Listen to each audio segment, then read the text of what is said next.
Oke, halo lagi teman-teman. Nah, hari ini kami The Camper Podcast. Itu kami anak muda pembawa perubahan. Kami lanjutkan nih part 2 dari yang minggu lalu nih. Yang tentang pekerjaan itu harus sesuai dengan jurusan kuliah nggak sih? Gitu. Nah, tentunya masih dengan narasumber kita, Kodarien. Nah, oke, kita lanjutin ya kok topik yang minggu lalu ya. Nah, aku kali ini mau lebih nanya-nanya ke pekerjaannya nih kok. Kalau minggu lalu kan lebih ke kuliahnya. Aku kali ini mau nanya lebih ke kerjaannya nih kok. Hmm, mungkin ini pertanyaan pertama dari aku sih kok. Mendengar cerita-cerita kok kayak kok ada di Tekim gitu. Terus eh sekarang itu sebenarnya kok ada kerja di mana sih kok? Tadi kan minggu lalu kemarin kok ada bilang di ini ya perusahaan teknologi ya. Itu mungkin boleh dijelasin di bagian mana ya sih kok? Iya, jadi aku product manager salah satu brand laptop lah Indonesia. Tuh, jadi ya teknologi company tapi ya teknologi hardware kira-kira seperti itu. Hmm. Mungkin itu masih ada nyambungnya nggak tuh? Iya, kalau dibilang nyambung ya sama MBA, S2 aku ya nyambung ya. Tapi kalau sama S1 sama sekali tidak. Tapi ya tentu tentu kita kebanyakan dari kita kan pasti pekerjaan tuh mencoba untuk sedekat mungkin ya sama eh, jurusan yang sebelumnya gitu. Karena waktu aku S1 ya setelah S1 kerja ya bidangnya mirip gitu. MBA ya udah setelah kuliah S2 ya bidangnya yang mirip sama bisnis gitu ya. Udah akhirnya jadinya product manager yang fokusnya lebih ke supply chain lah, manajemen rantai pasok. Iya, mirip-mirip sedikit lah. Kalau boleh tahu ini pekerjaan pertama koko atau ada lagi sebelumnya? Kalau dibilang pekerjaan pertama enggak sih. Jadi kerja kantor udah, eee, kerja freelance juga udah, part-time juga udah, jadi ya mungkin aku termasuk dalam orang-orang yang sebelum kerja atau bahkan pas kerja itu udah nyoba berbagai macam kerjaan apa yang bisa dikerjain gitu ya, dikerjain gitu, nyari pengalaman gitu. Oh, oke deh kok. Eh, aku mungkin mau nanya ini sih kok, lebih kayak buat orang-orang yang bentar lagi lulus nih kok. Sebenarnya pas koko kayak lulus dari S1 atau mungkin dari S2 gitu. Tantangan terberat apa sih kok yang koko alamin pas lagi eh, mau daftar kerja di sini atau di sana gitu? Mungkin ada tantangan terbesarnya apa gitu? Tantangan terbesar sih tentu ya, menurutku pasti gimana caranya membuktikan bahwa kita bisa cocok di perusahaan tersebut. Karena pasti pasti kalau kita ada pikiran, "Kok kayaknya susah ya nyari deskripsi kerja yang cocok sama kuliah kita," tentu susah gitu, karena dunia kuliah dan dunia kerja tuh berbeda gitu. Bahkan untuk, kasusku yang kuliah bisnis administrasi aja tuh beda gitu. Susah mencari yang persis sama dengan jurusan atau mata kuliah lah setidaknya, karena nyatanya dunia kerja itu kan sangatlah kompleks gitu. Bisnis itu berjalan atau perusahaan itu berjalan karena dukungan dari berbagai divisi secara bersamaan. Kamu tidak lagi sebagai ini aja, sebagai satu orang yang jalan sendiri, tapi kamu harus mempertimbangkan divisi lain juga tuh. Tapi kan kerjaan sendiri juga itu jadinya struggle-nya ya itu, misalkan waktu kita nyari kerja nih, aku nyari kerja di Jobstreet, di LinkedIn Jobs gitu, atau website karir kampus waktu itu ada juga. Melihat requirement, mereka kan ada requirement gitu ya. Meskipun fresh graduate gitu ya, are accepted gitu ya. Maksudnya boleh lah dia ada nulis fresh graduate, oke. Atau minimal pengalaman setahun ke bawah masih oke, gitu. Atau maksimal pengalaman 2 tahun. Ada yang bahkan mewajibkan pengalaman maksimal 2 tahun. Jadi dia kayak program akselerasi gitu. Oke lah gitu. Tapi begitu melihat rincian kerjanya itu kok nggak nyambung ya, takut nggak bisa gitu, contohnya waktu aku sebelum lamar di project kerja ini, aku MBA kebetulan marketing, jadi majornya di marketing. Jadi walaupun aku bisnis administrasi, aku belajarnya marketing, branding, consumer behavior, belajar tentang apa tabiatnya consumer itu seperti apa, di beda industri kan beda tipe-tipe pembeli, itu belajar.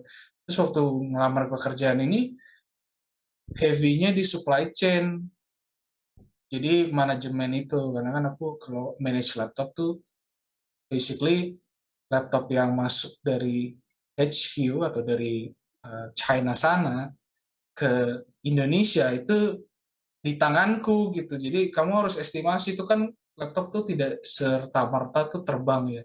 You have to go through production, shipping, belum lagi nanti dilela di laut, ya kan ngirimnya pakai laut dong gitu. Ngirim lama buat nyampe di Indonesia, belum nyampe di Indonesia tuh baru nyampe di port, kamu harus ngitung lagi stoknya gimana, spesifikasi apa, gitu-gitu. Jadi nggak ada nih kayak gini-gini, menurutku nggak ada di kuliah gitu. Jadi struggle-nya ternyata mencari translate yang cocok gitu. Terutama ketika kita mikir nanti ya waktu di interview, kan interviewer kita udah kerja di sana. Kita harus menjawab dengan pengalaman kuliah gitu atau kerja sebelumnya yang bagi kasusku ya fresh grade-an lah gitu, atau enggak kalau kerja pun nggak gitu nyambung, pengalamannya nggak bisa dipakai untuk kayak 2 tahun pengalaman gitu, nggak bisa karena bidangnya beda. Jadi ya kira-kira gitu. Thank you kok. Mungkin ini sih kok. Apa kok dulu tuh ada kayak takutnya nggak sih kok, kayak misalkan pas lagi ngelamar kerja tuh kayak, oh ntar eh, experience gue kayak kurang gitu, bagaimana kok? Ya tentu kasusku waktu itu memang kurang ya gitu. Jadi bisa dibilang kalau masalah job desk kerja salah satu faktor. Kalau misalkan kadang-kadang kita punya pengalaman yang sama pun kita juga nggak yakin dengan diri sendiri ya kadang-kadang ya. Seberapa yakin kamu gitu, kamu 2 tahun pengalaman kerja gitu, kamu bisa membuktikan nggak gitu. Nggak tahu, kita juga nggak tahu gitu. Dan juga eh, ya itu dia gitu, karena aku tahu waktu aku dulu kerja sebentar gitu, dan waktu kuliah juga part time kerja gitu, many things gitu. Jadi tahu bahwa udah tahu bahwa waktu kerja nih beda nih, dunia kerja tuh beda sama dunia kuliah gitu. Oke, sorry nih guys, tadi ada kendala teknis, jadi kita lanjutin ya sekarang ya. Mungkin boleh dilanjutkan ke Darian?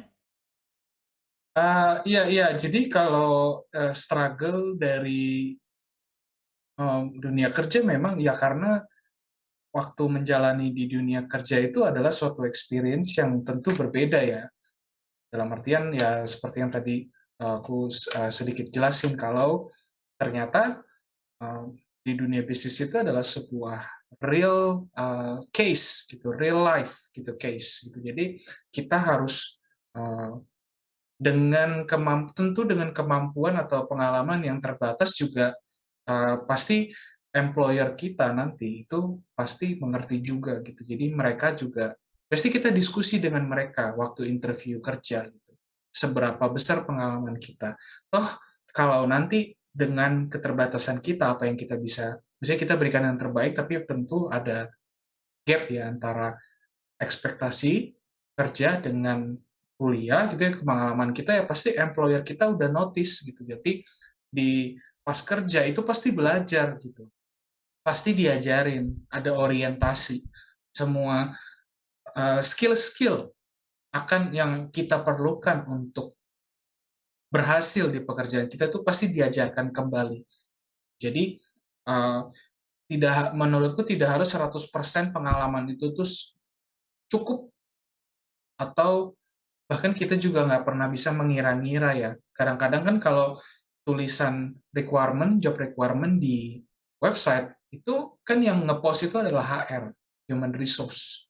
Sedangkan yang akan menjadi atasan kita itu adalah user, atau ya orang yang bekerja gitu. Jadi ekspektasi mereka anak buahnya gitu ya, seperti kerjanya harus apa, dan HR yang cuman bisa, bukan cuman bisa sih ya, atau yang mencoba untuk mentranslate itu menjadi tulisan, itu ya tentu pasti ada gap. Jadi kita uh,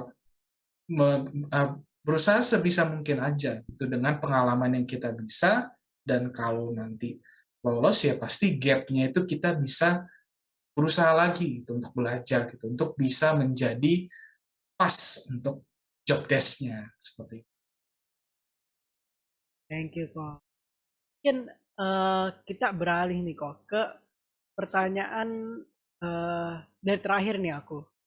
Mungkin ini sih kok, fresh graduate itu perlu penyesuaiannya gimana sih kok? Kan tadi kok ada bilang kayak pasti ada gapnya itu kan. Nah itu gimana caranya supaya si fresh graduate-nya itu cepet untuk menyesuaikan diri gitu sama pekerjaannya? Kira ada kiat-kiatnya nggak? Ya, mungkin ada dua atau tiga faktor ya yang menurutku bisa disiapkan untuk fresh graduate, terutama yang pertama mungkin dilakukan sebelum masuk dunia kerja, yaitu mencari pengalaman kerja, yaitu dengan magang. Aku nggak tahu ya kalau di beberapa jurusan atau di beberapa kampus, magang itu tidak wajib ada. Bahkan jurusan yang sama pun kadang magang tidak wajib. Jadi kalau di jurusanku waktu itu, mau S1, S2, itu wajib ada SKS-nya magang. Karena jadi harus melakukan magang di company-company tertentu. Ya kalau kamu tidak wajib, ya magang gitu. Tapi bagi kita yang magangnya wajib, maganglah. Kalau bisa pilih company, ya pilih company yang pas atau yang cocok atau kira-kira dekat dengan jurusan kita atau yang kita mau. Kalaupun tidak 100% sesuai waktu magang, belajarlah sebanyak-banyaknya tentang real life business case gitu. Aku yakin kalau company nerima intern biasanya sih tidak diberikan pekerjaan yang banyak. Tapi kita sebagai individu, kita harus proaktif mengorek informasi dari yang udah kerja. Karena mereka mereka nggak akan ini kok, mereka nggak akan kayak annoyed atau merasa kesel gitu dengan anak intern yang nanya-nanya. Namanya juga intern gitu. Kok nggak tahu, makanya kita nanya pasti gitu. Jadi belajarlah sebanyak-banyaknya waktu sebelum kuliah. Itu pertama. Atau yang kedua, you can take part-time jobs. Part-time tuh banyak. Part-time itu eh, part-time ini bisa yang mirip-mirip dengan apa yang kita mau, gitu jurusannya, gitu kalau memungkinkan, atau part-time untuk mencari pengalaman dunia kerja seperti apa. Contohnya yang paling klasik kalau kuliah itu adalah part-time ngajar les misal. Part-time ngajar les walaupun tidak terlalu ini ya berkaitan dengan dunia kerja biasanya, karena kan pasti korporat kerja kan. Tapi aku merenung gitu waktu dulu aku banyak ngajar les gitu. Seorang guru, kita harus nyiapin jadwal, nyiapin materi untuk jadwal. Udah ngajar, evaluasi anaknya kan tentu dong si mama-mama ini ngelesin anaknya nggak untuk habisin duit aja, anaknya harus ada hasil kan gitu.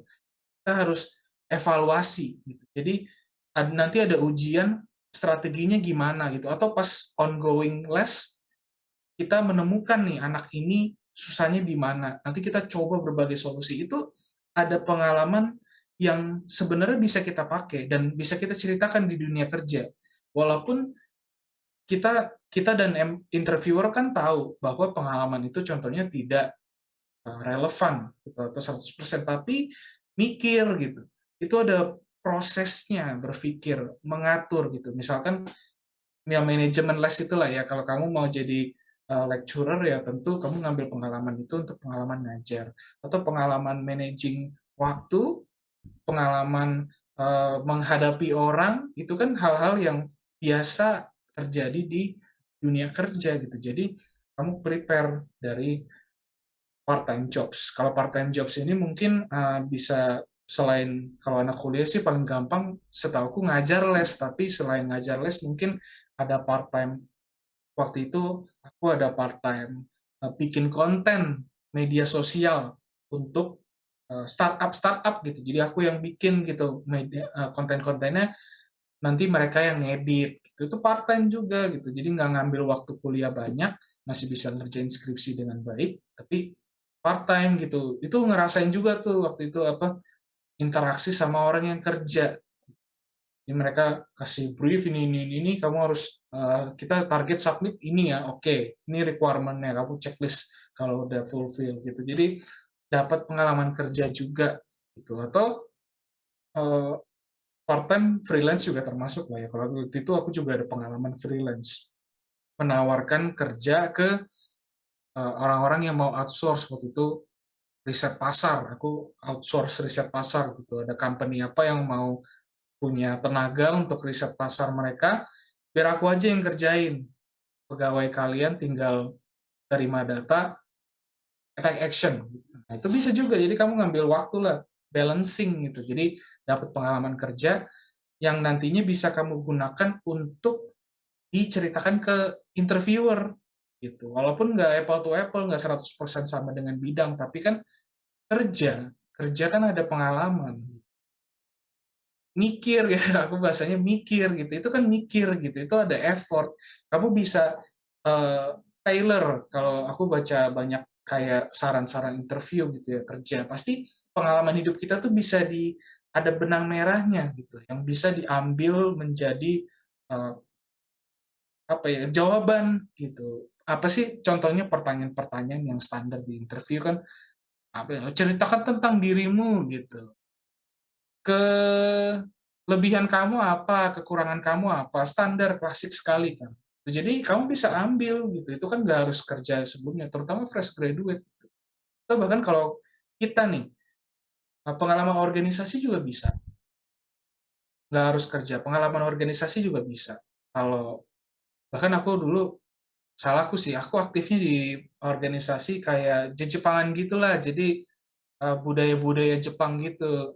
Kalau secara materi ya hopeless lah ya untuk bisa masuk dunia kerja gitu. Tapi di situ aku kebetulan waktu itu bantu untuk manage salah satu event budaya Jepang waktu itu. Jadi itu ada mikirnya gitu, ada manajemen orang, barang mau dibawa kemana itu harus on time, perhitungan gitu kan, cash flow juga ada gitu kan, kita ada buka booth gitu, ada cash flow-nya gitu. Jadi itu yang kupakai gitu untuk diceritakan jadi kerja. Jadi there is a lot of things gitu yang kamu bisa pakai di semasa kamu kuliah gitu. Karena percayalah waktu kamu kuliah sehektik-hektiknya kamu itu masih ada ruang dibanding kerja. Kerja itu udah nggak ada ruang sepengalamanku ya. You work 9 to 5, kadang-kadang nggak 9 to 5, bisa lebih lagi gitu karena kamu udah nggak ada waktu lagi untuk part time apalagi gitu untuk kerja atau explore gitu. Jadi masa kuliah itu justru carilah pengalaman sebanyak-banyaknya, tidak terlepas itu secara apa berhubungan secara langsung atau tidak langsung itu tidak masalah. Penting kamu mencari pengalaman. Jadi kamu terbiasa dan ya bisa membangun percaya diri juga lah ya gitu untuk dunia kerja gitu kira-kira. Oke, kok. Ini kayaknya Tasya udah gatel nih mau nanya nih. Silahkan Tasya kalau mau. Oke, kalau aku sih ini sih kok, kan ya puji Tuhan ya kok dari ini kan saat ini bekerja di perusahaan multinasional company yang bergerak di bidang teknologi ya, dan pasti teman-teman tahu sih, atau bahkan jadi penggunanya juga gitu, pengguna produknya. Nah, mungkin pernah nggak sih kok kan pasti dalam melamar pekerjaan, apalagi fresh grad nih, kita kayak, aduh tahu nih seberapa banyak saingan di dunia kerja tuh benar-benar luar biasa banget gitu kan.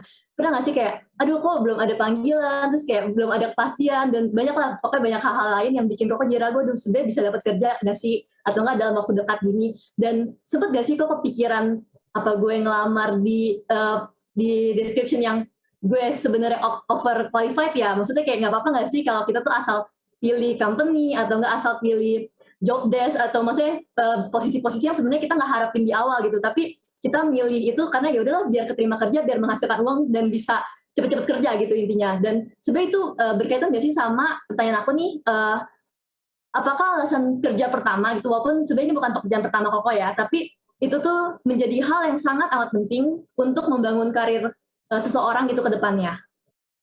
Itu sih kok.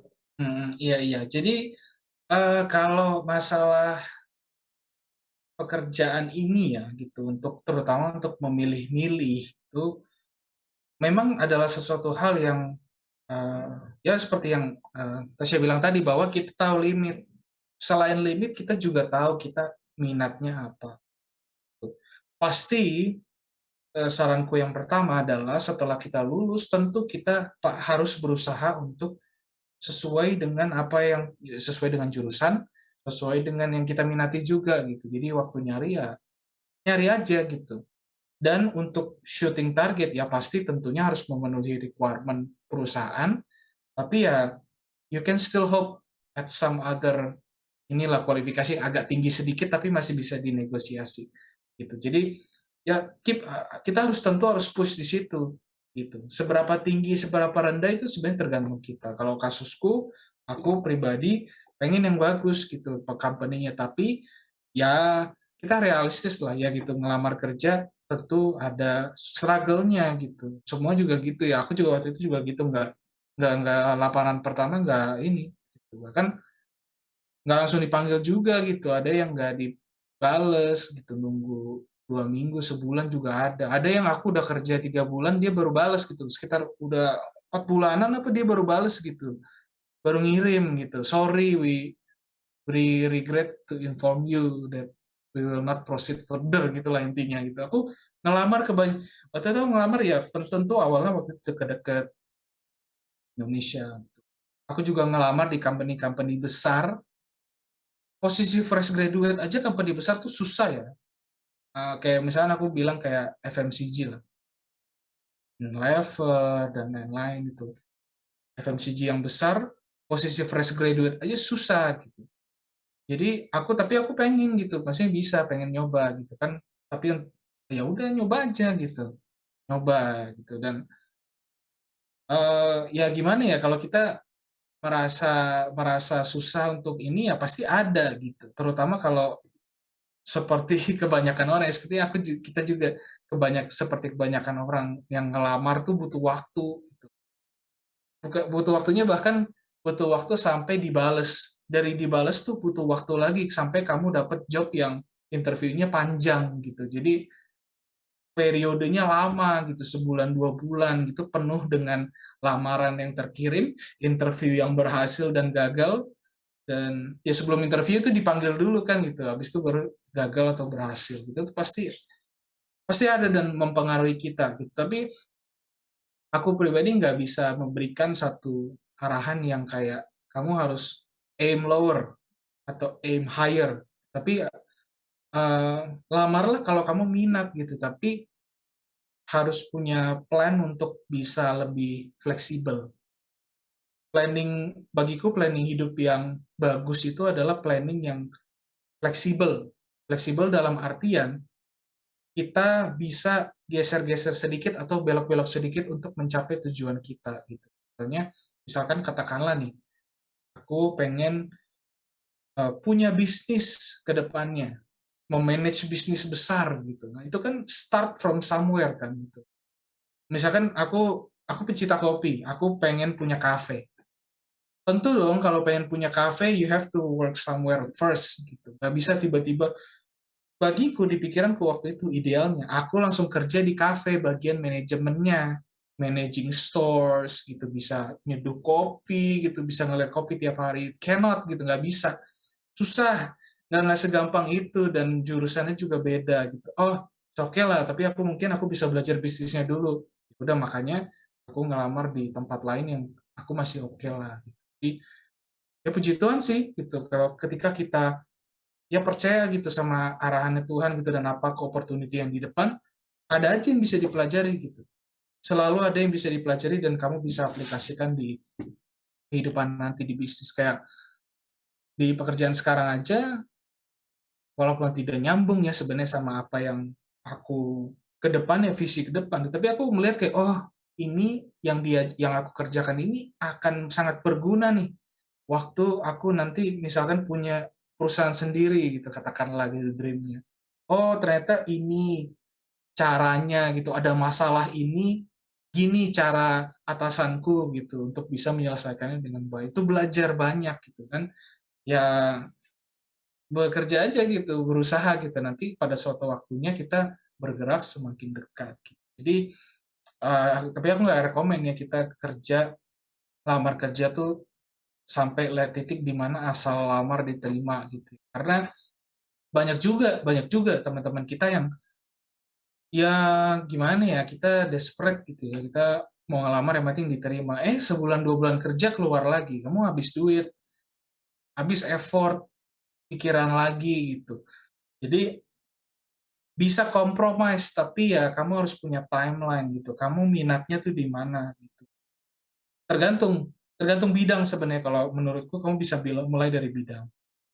Kalau bidang yang mau kamu tekuni itu perusahaannya tidak banyak, berarti ya kamu fokus nyari pengalaman kan. Kamu bisa milih company dan prepare pengalaman kamu. Kalau misalkan bidangnya eh, company-nya banyak banget, kamu bisa kemana aja. Berarti kamu nggak boleh milih company-nya, kamu harus bangun expertise kamu, karena company-nya banyak gitu, kamu bisa pilih dan sama aja. Jadi, ya FMCG contohnya gitu, pabrik-pabrik penghasil bahan-bahan kita yang bisa kita pakai lah ya sehari-hari gitu. Itu kan banyak company-nya dari yang, ya jangan anggap multinasional doang, kan company di Indonesia tuh nggak cuma satu gitu, banyak gitu. Ya udah berarti kita fokus aja untuk di posisi yang kita mau, bangun skill-nya. Kalau rezekinya dari Tuhan itu untuk company itu ya puji Tuhan, kalau enggak ya puji Tuhan juga di tempat lain. Kalau harus geser posisi sedikit juga nggak masalah, karena kita kan again kita balik lagi, kita fresh graduate, kita masih punya potensi untuk belajar. Kita masih punya potensi untuk belajar hal baru gitu. Jadi kita nggak perlu takut. Oke, sorry lagi nih guys, tadi kita ada kendala error lagi nih ya. Nah, tapi kita bentar lagi kok. Mungkin boleh kok Darian untuk melanjutkan.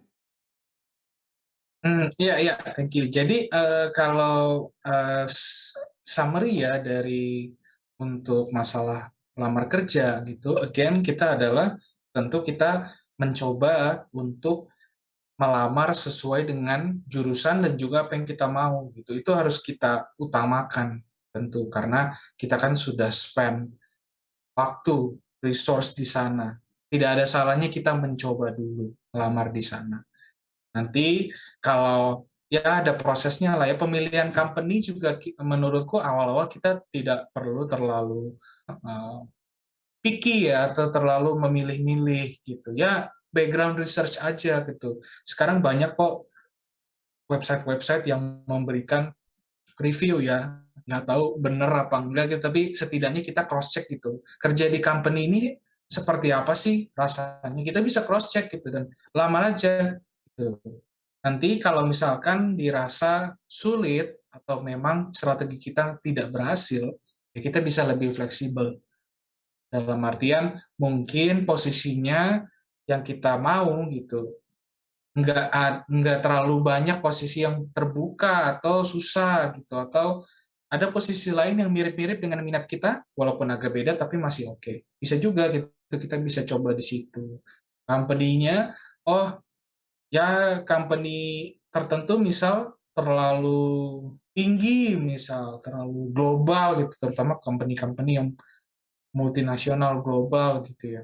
Konsultan misalkan susah gitu selalu mencari yang top-top gitu. Kalau memang kita sadar diri kita terbatas gitu dan kita juga nggak cocok gitu ya, bisa cari yang minat sedikit yang mirip gitu. Karena banyak kok perusahaan dan posisi di Indonesia nih banyak yang bagus juga.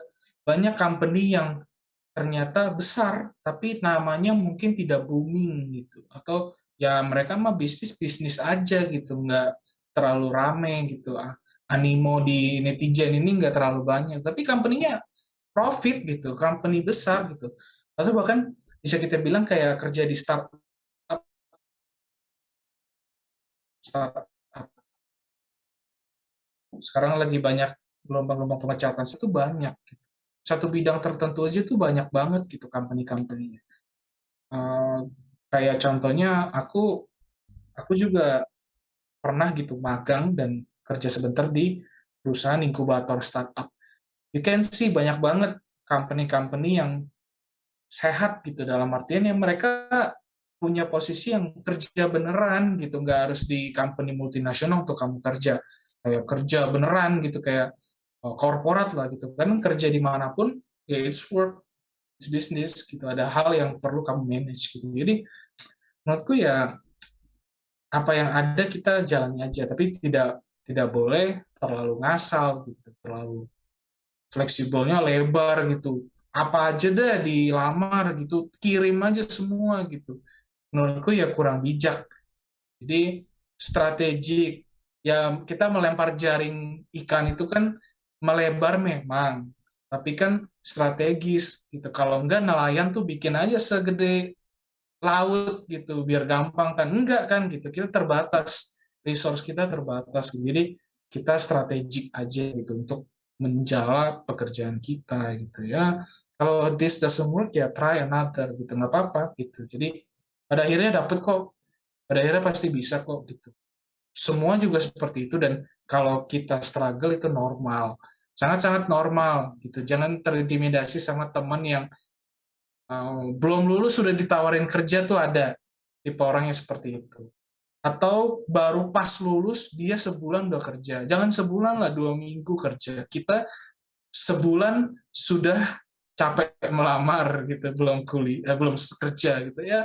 Timeline orang beda-beda gitu. Jadi keep going on gitu. Tetap push apa yang kamu mau dulu dan be fleksibel. Kira-kira seperti itu. Oh, itu udah cukup merangkum apa yang kita bahas hari ini ya kok. Nah, mungkin teman-teman kalau kalian masih ada pertanyaan, masih penasaran nih gimana sih pekerjaan, gimana sih kuliah, kalian boleh nih langsung kalian ketik pertanyaan kalian tuh di kolom komentar, atau ntar bisa langsung ke Kodarian ya kok. Yes. Oke deh. Nah, jadi gitu saja mungkin podcast kita kali ini teman-teman.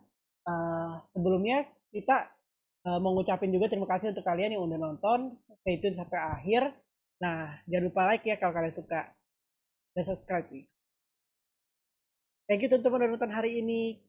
See you in the next topic. Bye-bye. Thank you, bye.